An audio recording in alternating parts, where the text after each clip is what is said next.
El Scotland Yard es como el FBI en Estados Unidos. El Dr. Watson, que lleva un tipo de análisis más minucioso, o también Sherlock Holmes. Y en este Sherlock Holmes, aquella novela, busca pistas. Y las pistas, como un detective, te llevan a integrar un plan para atrapar al sospechoso. Pues aquí no vamos a ir en búsqueda de un criminal, sino las pistas nos van a ayudar a tratar de identificar un posible origen. ¿Sí? Por ejemplo, en el de Scotland Yard tenemos el inicio de nuestra consulta, la historia clínica como el apartado principal, la exploración física, generar una lista de diagnósticos diferenciales, generar hipótesis diagnósticas, crear un plan de cómo buscarlas, examinar esa hipótesis y si está confirmada o no para llegar a un diagnóstico. En el de Watson, perdón, el anterior fue, déjenme ver porque ya me tapé, el anterior fue Scotland Yard, sí. En este es en el de Watson, donde sí, como decía la novela elemental, mi querido Watson, tenemos una corazonada, un aspecto gestáltico, algo que yo veo y ustedes pueden reconocer. Si yo les mostrara el patrón de un bebito con síndrome Down, sería fácilmente distinguible. Ese es un patrón. De tal manera que si ustedes van a Japón, China, Alemania, Estados Unidos, Belice, Salvador, y ven ese mismo patrón de la cara, podrían reconocer su corazonada. Les diría, yo creo que es síndrome Down. E irían a buscar todo lo relacionado a síndrome Down. Es quizá la más fácil de usar, solo que necesita mucha más experiencia, haber visto más rostros, más caras, más patrones, más libros, más fotografías, para poder reconocer con la vista. Y luego viene el más estructurado, que es el de Sherlock Holmes, donde una pista, una característica pivote es la que nos va a ir dando la orientación. Y esas pistas las obtenemos del interrogatorio y las obtenemos de la exploración física hasta llegar a una sospecha, un diagnóstico y un asesoramiento genético. ¿Sí? Por ejemplo, no lo hemos visto, quizá lo hablemos nada más, pero para poder distinguir a un paciente con el síndrome de la delesión, recuerden que delesión significa eliminación, ¿eh? En inglés delation es suprimir, como en su teclado de la computadora que dice supr o del, pues no es más que deletion o suprimir o borrar o eliminar. Entonces, si yo les digo el síndrome de la delesión del brazo corto del cromosoma 5 o 5p menos, eso significa el síndrome de Cri-du-Chat. ¿Cuál tendría que ser un dato pivote para que tú rápido pienses en que ese paciente puede tener Cri-du-Chat? Tenga talla baja. No, no parece que ese sea el dato pivote porque habrá 1000 niños que nazcan con talla baja. Entonces, un pivote debe de ser muy poco frecuente entre la población general y que te dé mucha información para el abordaje. ¿Cuál creeríamos que podría ser un buen dato pivote en esa condición? ¿Perdón? El llanto del bebé. Así es, el llanto del bebé. Que llore como un gato en la etapa de la vida. Que su llanto sea muy agudo. Porque muy poquitos niños, casi ninguno que no tenga Cri-du-Chat, llora como un gato. ¿Sí? El llanto, todos conocemos el llanto de un lactante. Y de hambre todos sabemos cómo lloran. Pues esos niños lloran efectivamente como un gato, como lo vimos en aquellas clases de los primeros días del curso, donde cada uno expuso. Por ahí recuerdo que alguien presentó Cri-du-Chat. Creo que sí. Entonces, el llanto como gato debe de ser nuestro dato pivote. Y así, para cada patología o grupo de patologías, ese dato pivote es el que nos dice por dónde debemos de avanzar. Bien, ahora bien, cuando ustedes están haciendo esa historia clínica, esa exploración, se tienen que hacer esta serie de preguntas. Tú puedes tomarle incluso una captura de la pantalla, porque esto si lo aplicas no solo a genética, si lo llevas a la medicina general, les puede ser de mucha utilidad. A ver, ¿esto por lo que viene el paciente es algo aislado o es múltiple? Es decir, lo que él tiene es una malformación, una deformación, una disrupción, una displasia. ¿Está solita la malformación o tiene más? o si el niño tiene o es probable que tenga un síndrome de anomalías múltiples, o si hay deformaciones que puedan relacionarse con la historia del embarazo. Ya les he dicho que la deformación es una fuerza mecánica y que revierte utilizando la misma fuerza, pero de manera contraria a lo que la provocó. Los antecedentes ayudan o no ayudan, y hay que estar pensando ya desde el momento del interrogatorio en diferentes mecanismos por los cuales se producen esas anomalías congénitas. Es decir, ¿es esto una condición de un cromosoma? ¿De un segmento de ese cromosoma? ¿De un solo gen?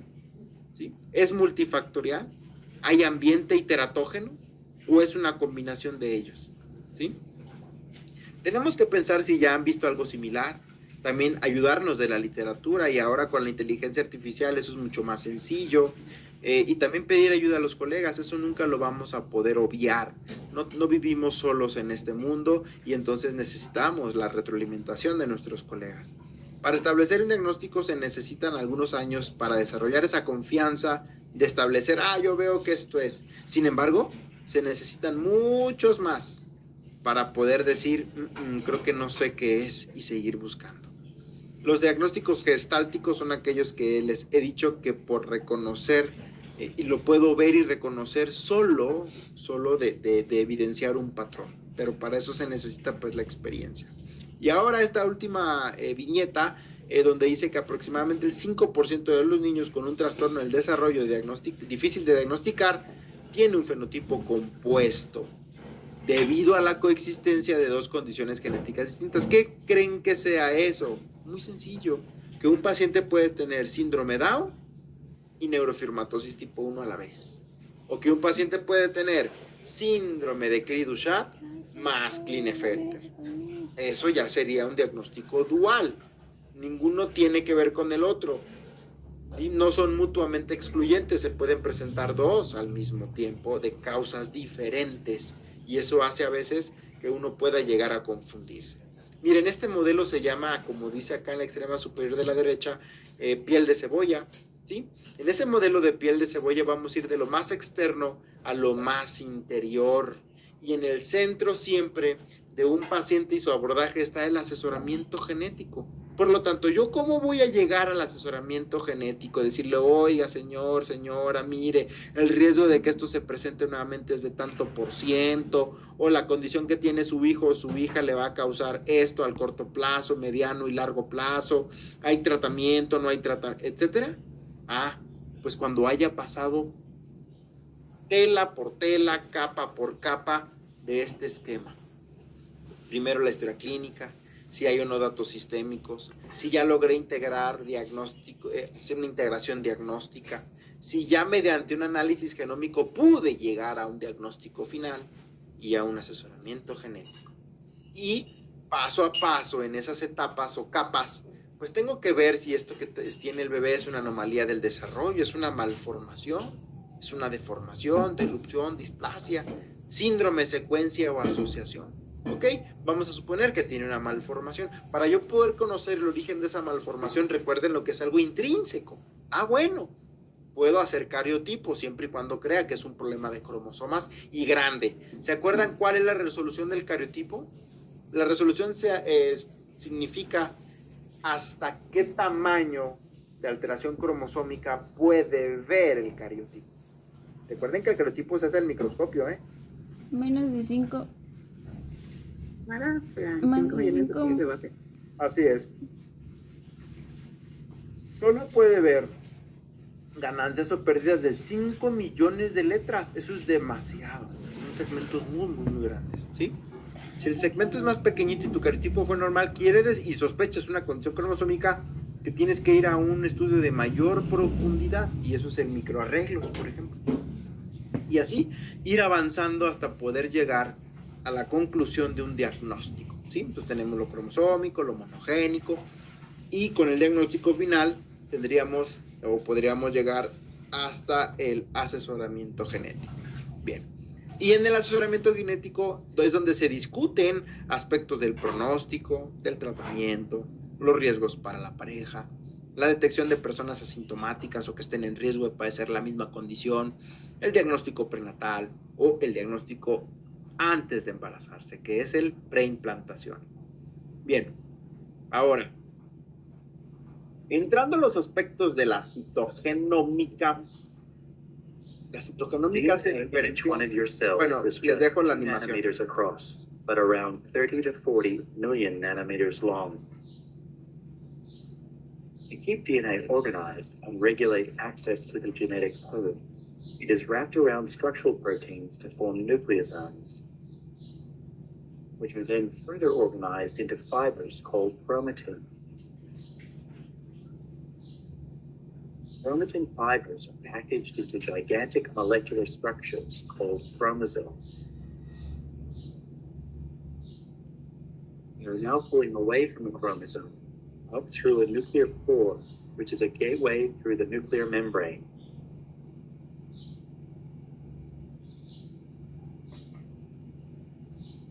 We are zooming back to reveal a cell about to undergo mitosis.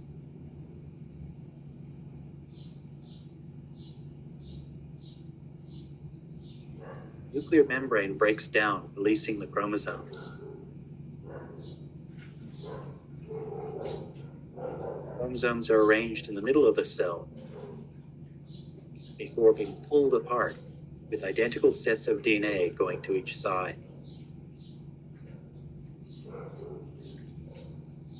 The cell then splits down the middle, creating two new daughter cells. Bien, entonces, esto que vemos en la presentación no es más que la representación de los cromosomas, que son estructuras altamente compactas, pero es DNA y proteínas. Entonces, de esa manera se van organizando la cromatina hasta compactarse de tal forma que visiblemente sí podemos observar a esos cromosomas al microscopio. Entonces, en los conceptos básicos de citogenómica, siempre vamos a tener a un ovocito de 23 y a un espermatozoide de 23 cromosomas, para dar origen a un cigoto de 46. El cigoto normal de la especie humana, es un cigoto diploide. ¿Qué es diploide? Dos veces el número haploide.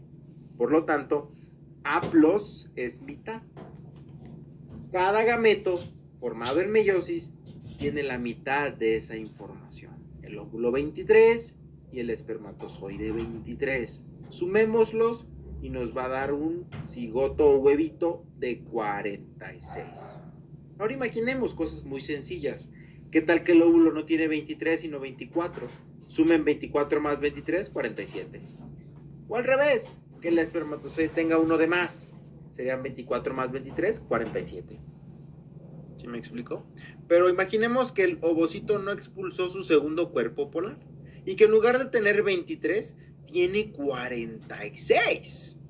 Entonces ahora sumemos 46 más 23, 69. Vean las dos diferencias, ¿sí?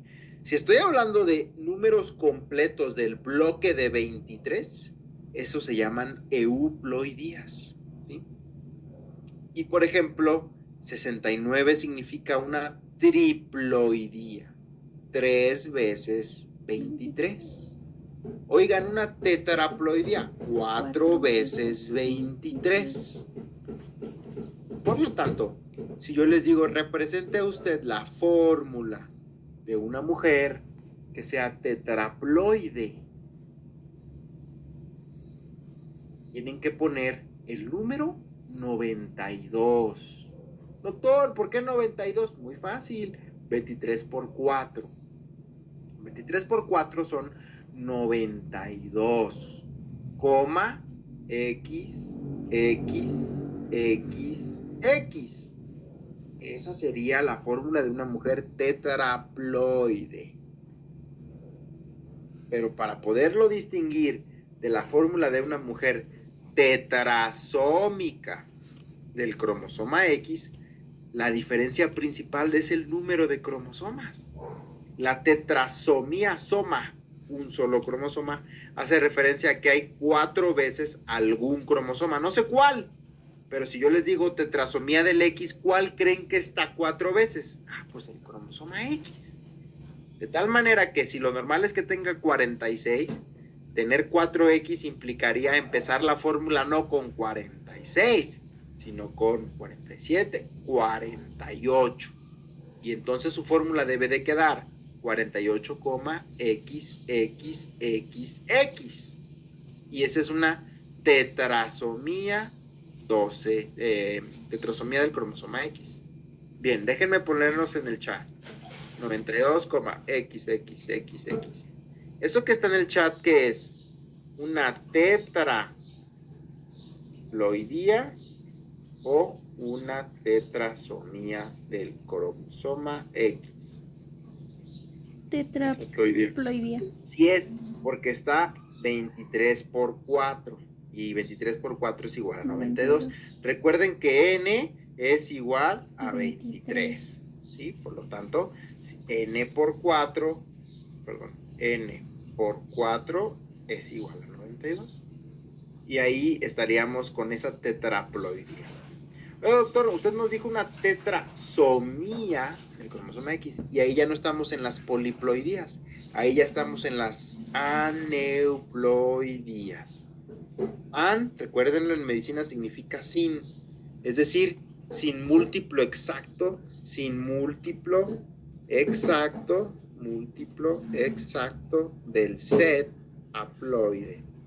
Por lo tanto, no corresponde a 23 por 1, por 2, por 3, sino de 46 hay más 1, más 2, más 3. Déjenme mostrárselos, por ejemplo, sería una neuploidía, sería 46 más 1, ¿sí? Pero también sería 46 2, también sería 47 más 3, o sea, 46 más 3, perdón. A ver, 46 más 3, ¿cuánto es? 49. 49. Ok. ¿Sí? 49XX. Ellas son 3 cromosomas adicionales. Doctor, hace ratito nos dijo la tetrasomía del cromosoma X. ¿Cómo debería quedar la fórmula entonces? Si tiene 4X. Normalmente en 46 ya van 2. ¿Me explico? Entonces sería 46 y ya están incluidos 2X. Más 1, 47. Sería trisomía del X más 2, 48. Entonces la fórmula de la tetrasomía del X sería así. 48,X. Esa fórmula que ven en pantalla representa a una mujer tetrasómica del cromosoma X. Doctor, entonces si yo reviso el cariotipo de esa mujer, ¿tiene 2 21? Sí, tiene 2 21, 2 cromosomas 5, 2 cromosomas 7, pero ya cuando llegamos a los cromosomas sexuales, ahí no hay 2X, hay 4X. ¿Sí? ¿Y cuál es el concepto en el que esa mujer debería de inactivar al resto de los cromosomas y quedarse solo con uno activo? El que aplican todas las mujeres, que se llama mecanismo de inactivación del cromosoma X. Y en su examen lo van a encontrar como una pregunta abierta. Esa pregunta abierta dice, ¿cuál es el mecanismo mediante el cual una mujer iguala la dosis genómica de un varón? Muy sencillo, vean el esquema. Esto que les estoy mostrando en pantalla se llama cariograma. ¿Cuántos X tiene? 2. ¿Qué tiene que hacer? Inactivar 1. Pero de ese 1 que inactiva, escapa todavía el 15%. El hombre, ¿cuántos X tiene? 1. Por lo tanto, en este caso la mujer, en esa teoría o hipótesis de León, debe inactivar un segundo cromosoma sexual. El varón no tiene por qué inactivar a un X, porque solo tiene 1. Y el Y es el que le ayuda o que contiene la secuencia específica o las secuencias específicas para llevar a cabo la espermatogénesis y otros aspectos del desarrollo sexual. ¿Sí? Bueno, esto que ven en pantalla se llama entonces cariograma, ya lo hemos visto antes. Es el cariotipo de un individuo diploide, es decir, 2 veces 23, 46,XX. Ahora, la forma en la que se dividen las enfermedades, ya lo vimos, monogénico, cromosómico y multifactorial. Pero de las cromosómicas, de las cromosómicas, debemos distinguir las que son del número y las que son de estructura. Esto que ven en pantalla se llama cariograma y el número de acá es el cariotipo o la fórmula. Ya vieron que todos tienen cierto patrón, ¿sí? Un patrón de bandas oscuro y un patrón de bandas clara. Recuerden que lo oscuro, esas bandas oscuras se llaman heterocromatina. Y las bandas claritas, que es lo que le sigue abajo del oscuro, vean, lo estoy señalando con el cursor, se le llama eucromatina o cromatina que contiene genes que codifican para proteínas. Y la oscura se llama heterocromatina, es decir, que contiene genes o DNA altamente repetido. ¿Me pueden decir o indicar en todos estos cromosomas cuál es la constricción primaria? Pues el centrómero. Y ese centrómero a su vez es heterocromatina o eucromatina.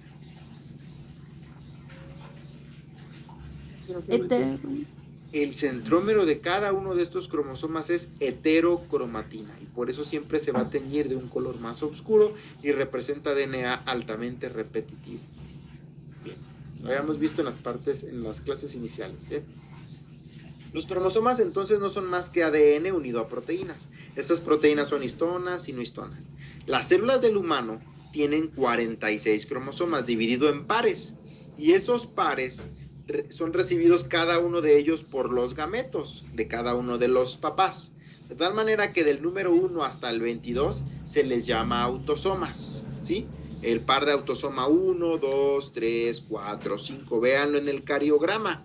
Tenemos desde el 1 hasta el 22.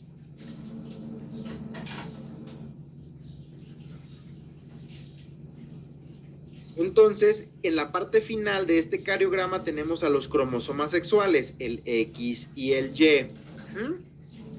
¿Ya lo pudieron identificar?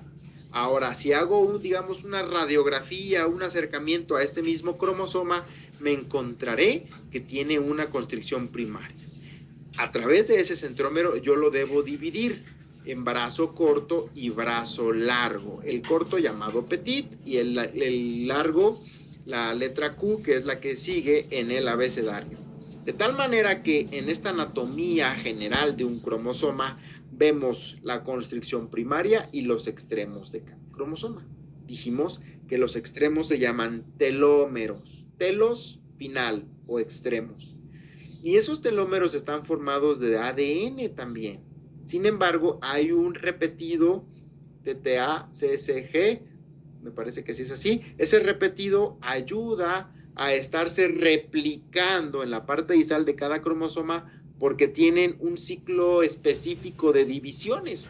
Cada célula tiene una programación aproximada del número de veces que se va a dividir, de tal manera que conforme esa célula ha llegado a su senescencia, es decir, ya es viejita y tiene que morir por apoptosis porque ha cumplido su función, los telómeros poco a poco se fueron acortando y los cromosomas realmente se ven más cortos.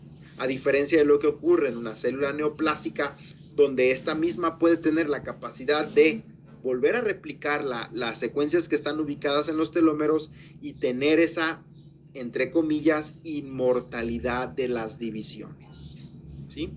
Lo que ustedes ven también está señalada la banda clara, que es rica en genes, rica en secuencias que codifican para proteínas, por lo tanto son ricas en este dinucleótido llamado guaninacitosina.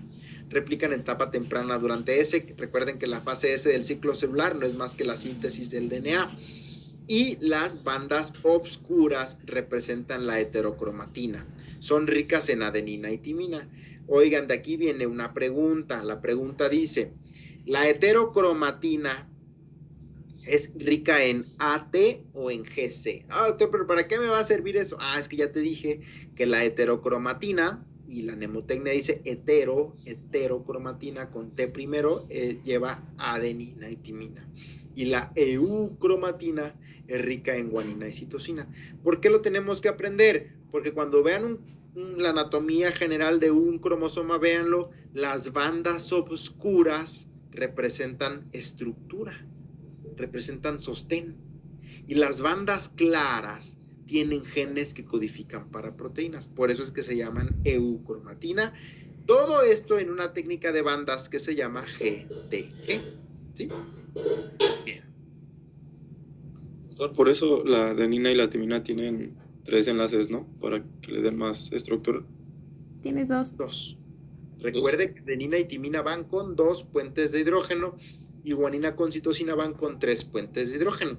Pero aplica muy bien este precepto, esta hipótesis que usted tiene, doctor. Entonces, en guanina citosina, como necesito 3 puentes de hidrógeno, yo necesito darle más sostén, más estructura a ese DNA, que es muy importante porque contiene la información para generar proteínas. Y el otro, de alguna manera, evolutivamente, pues con 2 puentes de hidrógeno es suficiente para mantener cierta estructura. Pero es más importante, si lo pensamos así, guardar la estructura de donde hay 3 puentes de hidrógeno, y eso es en guanina y citosina, porque esas regiones son ricas en genes. Ok, gracias. Bien, así es como vemos el cromosoma del lado izquierdo y le llamamos un patrón de bandeo, lo vemos por microscopía. Y del lado derecho es lo que en términos generales le decimos ideograma. ¿Por qué creen que se llama ideograma? Pues porque es la representación ideal de ese cromosoma, ¿sí?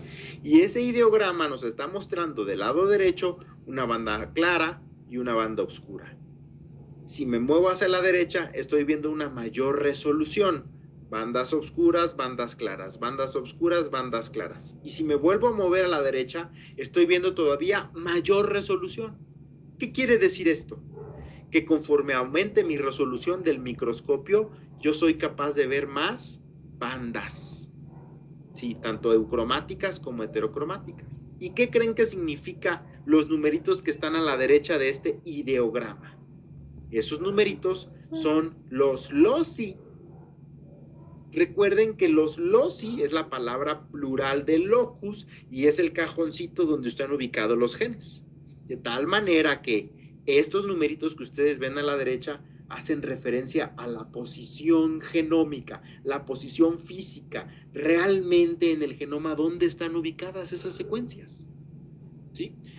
Y los vamos a leer de la siguiente manera. Situémonos, por favor, vamos a situarnos para que se escuche mejor, en el último número en la esquina inferior derecha de la diapositiva. ¿Sí? ¿Corresponde a banda clara o banda oscura? Oscura. Banda oscura. Y si es banda oscura, ¿es heterocromatina o eucromatina? Hetero. Heterocromatina.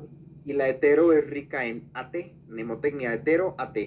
Esta mnemotecnia te puede ayudar a reconocer que entonces aquí hay más adeninas y timinas. Bien, entonces es el cromosoma número 1, véanlo, acá está, cromosoma número 1, y estaríamos hablando del brazo largo, por eso es Q, del cromosoma 1. El primer número se llama región, el segundo número se llama banda, el tercer número se llama subbanda y el cuarto número se llama subbanda. De tal manera que yo debería decir, mira, este gen W se encuentra ubicado en el brazo largo del cromosoma 1, en la región 2, banda 5, subbanda 3, de la subbanda 3. Si en tu presentación ya lo dijiste una vez, en las próximas sí le puedes decir 1Q25.33. Se vale, no importa. Yo lo único que quiero que identifiquen es que en 1Q25.33 no es el gen. 1Q25.33 no es el gen. 1Q25.33 es la región genómica donde está ubicado el gen W. ¿Sí? Se los digo porque a veces en los artículos, en los libros o en algún lugar de redes sociales pueden llegar a ver, la mutación está en 1Q25.33. No, ese es el lugar donde está el gen. Tú tendrías que decir, la variante patogénica se encuentra en el gen W, que a su vez está ubicado en brazo largo, el cromosoma 1, región 2, banda 5, subbanda 3, subbanda 3. ¿Sí? Y ya después, a lo largo del texto, puedes decir 1Q25.33 al locus. ¿Sí? Loci, plural, pues, todos estos. Pero si hago referencia solo a uno, a singular, le digo locus. Otra manera de verlo, estoy representando del lado derecho un cromosoma real o un ideograma. Un ideograma.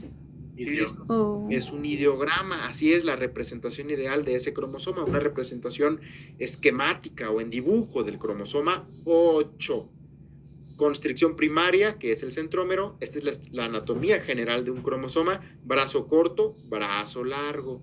Y a lo largo del corto y del largo observan bandas claras, bandas oscuras, bandas claras, bandas oscuras, bandas claras, bandas oscuras. Y los extremos que se llaman telómeros.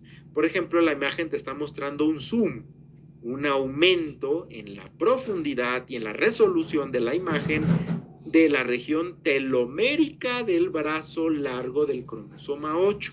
Es decir, estoy situado en 8q24.3. Y así como cuando con su teléfono le dan zoom a una imagen y le dan y le dan y le dan, les permite ver cosas muy pequeñitas. Y aquí está el repetido que les decía hace ratito, TTA-GGG. Ese repetido es básico, es la unidad de repetido básico del telómero para mantener estabilidad. Y en su pregunta del examen yo les voy a generar una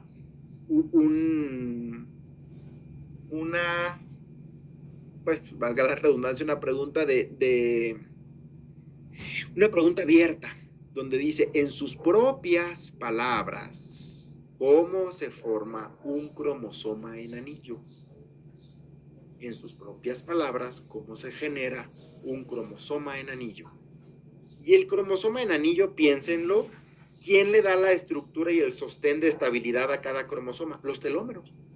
Por lo tanto, un cromosoma en anillo se forma cuando un cromosoma ha perdido el telómero de brazo corto y el telómero de brazo largo, donde ya no tengo esta unidad de repetido y se generan extremos pegajosos e inestables que a su vez ellos buscan por complementariedad volverse a unir. Entonces, si tú cortas aquí, cortas acá y lo unes, estás formando una estructura en anillo. ¿Sí? Imagina que el cromosoma 8 es así. Brazo corto, brazo largo. Corta aquí, corta acá, y se reúnen los extremos y se forma un anillo. Eso es la explicación que ustedes tendrían que poner en su hoja del examen. Ah, sí, se forma un anillo debido a la pérdida de la estructura de los telómeros y estos mismos se reúnen formando una estructura en anillo. ¿Sí? Ah, doctor, pero ¿para qué me sirve eso del anillo? Ah, es que mira qué interesante es. Mira cómo en los extremos de este cromosoma 8 hay bandas de qué color. Las últimas que tú ves en el esquema, ¿de qué color son? ¿Blancas u oscuras? Blancas. Blancas. Blanco. Son de eucromatina. Son ricas en GC que contienen genes que codifican para proteínas importantes. De tal manera que cuando tú pierdes los extremos, o que también les llamamos regiones subteloméricas, abajito de los telómeros, lo que más se pierde son regiones blancas, regiones de eucromatina, y esos tienen muchos genes. Por lo tanto, en un cromosoma en anillo, tienes las manifestaciones clínicas del paciente de la pérdida del brazo corto y del segmento distal del brazo corto y del segmento distal del brazo largo. Es una doble pérdida, y el paciente tiene el fenotipo de esa doble pérdida. ¿Sí? Entonces puede haber un cromosoma X en anillo, un cromosoma 8 en anillo, un cromosoma 18 en anillo, etc. Y las manifestaciones son de los genes perdidos. Bien. ¿Sí? ¿Puede repetir la parte de TTA? Ah, sí. Mire, en los telómeros, que son los extremos de cada cromosoma, siempre está este repetido. Recuerden cuando vimos estructura y organización del genoma humano, que en ciertas estructuras de nuestro genoma hay secuencias que siempre deben de estar repetidas, siempre. Por ejemplo, en el centrómero hay una que se llama alfa satélite con una unidad de repetido de 179 pares de bases AT. Es decir, hay AT, 179. Se cumplen esos 179 y se vuelve a repetir AT, otra vez una unidad de repetido de 179 pares de bases. En los extremos de cada cromosoma hay esta secuencia altamente repetida y conservada que es TTA-GGG. Y esa secuencia altamente repetida le sirve a la transcriptasa reversa, ¿sí? Que también se llama HTERT, que es la telomerasa en el humano, para poder, mediante un molde creado un molde, una secuencia creada por este repetido TTAGGG, a través de ese repetido se genera el cebador para que otra vez se vuelva a replicar esa información. De tal manera que una célula guarde la longitud de los telómeros de acuerdo a su programación genómica. Porque cada célula tiene un aproximado de vida promedio en días. ¿Sí? La de la mucosa gástrica, la de la mucosa intestinal, la de la mucosa oral, tiene un estimado de vida en días. Entonces, ¿quién le da ese estimado de vida en días? La integridad de los telómeros. Una célula senescente, vieja, es aquella que ya se acortaron sus telómeros porque se fue acabando la capacidad de la telomerasa de generar esas regiones. Y una célula neoplásica se ha mantenido todo el tiempo en constante división, pero no se acortan sus telómeros, porque hay un cambio en la regulación y ese TTAGGG es muy importante en la estructura y el mantenimiento de los telómeros. De hecho, sí, hay enfermedades de origen monogénico que cuando hay variantes patogénicas o mutaciones en genes como HTERT o RTL, generan algo que se llama el grupo de las enfermedades de los telómeros. Y la biología de los telómeros es muy interesante en el envejecimiento, pero un solo gen mutado de esos te puede causar enfermedad. La principal de ellas se llama disqueratosis congénita y también es una condición que te predispone al cáncer. ¿Sí? Bueno.